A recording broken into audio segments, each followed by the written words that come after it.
ನಿಮ್ಮ ಖಾನಾವಳಿಗೆ ಗಿರಾಕಿ ಕಟ್ಟಾಗೋದಕ್ಕೆ ಒಂದು ಕಾರಣ ಐತಿ. ಒಂದ್ ದಿವಸ ಚಲೋ ತರಕಾರಿ ತೊಗೊಂಬಂದು ಸಾಂಬಾರು ಮಾಡ್ತೀರಾ, ಪಲ್ಯ ಮಾಡ್ತೀರಾ, ಮಾಡಿ ಚಲೋ ಅಕ್ಕಿ ತೊಗೊಂಡು ಅನ್ನ ಮಾಡ್ತೀರಾ. ಹೋಗ್ರಿ ಖಾನಾವಳಿಗೆ ಅಡಿಗೆ ಹೆಂಗಾಗಿರ್ಲಪ್ಪ ತಿಂಡಿ ಬಂದ್ರ ಅಂತ ಹೇಳಿ ಖಾನಾವಳಿಗೆ ಬಂದ್ರೆ ಅವ್ರು ಆ ನೀಡೋ ಆಳ ಚಂದ ಅದಾವ. ಅವ್ರು ಏನಾಗ್ಯಾವ ಯಪ್ಪ ಒಬ್ಬ ಬರ್ತಾನ ಇವನ್ ತಗೋಬೇಕು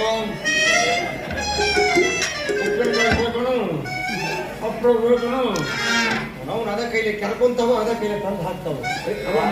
ಮಾದೇವನ ಎಲ್ಲಿ ತೊಗೊಂಬಂದಿರ ಒಂದು ದೇವಸ್ಥಾನ ಅವನ ಅಲ್ಲಿ ಬೆಳ್ಳಟ್ಟಿಯಿಂದ ಯಾಕೆ ಅವ್ರಿಗೆ ಏನು ಬೈದು ಮತ್ತೆ ಉಳ್ಳಾಡಿ ಬದುಕಿದ್ದೆ ಅವಾಗ. ಯಾಕೆ ಅವ್ನಿಗೆ ಯಾಕೆ ಮೊನ್ನೆ ತಮ್ಮ ಒಂದು ಗ್ಲಾಸ್ ನೀರು ತೊಗೊಂಬಾರ ನಾನು ಅಂತೀನಿ. ಹೆಂಗೆ ತರ್ಬೇಕ ಮಗ ನೀರ್ನ ಹೆಂಗೆ ಹಿಂಗೆ ತೊಗೊಂಬರ್ಬೇಕು ಬೇಡ ಹಿಂಗೆ ತೊಗೊಂಬರ್ಬೇಕು. ಅದ್ರ ಬಿಟ್ಟಾನ ಒಂದು ಕೈ ಬಿಡಿ ಹಿಡ್ದಾನ 5 ಗ್ಲಾಸ್ ರೀ ಹಿಂಗೆ ತಂದ ಅರ್ಧ ಬಟ್ಟು ನೀರ ಮುಗಿದ್ವು.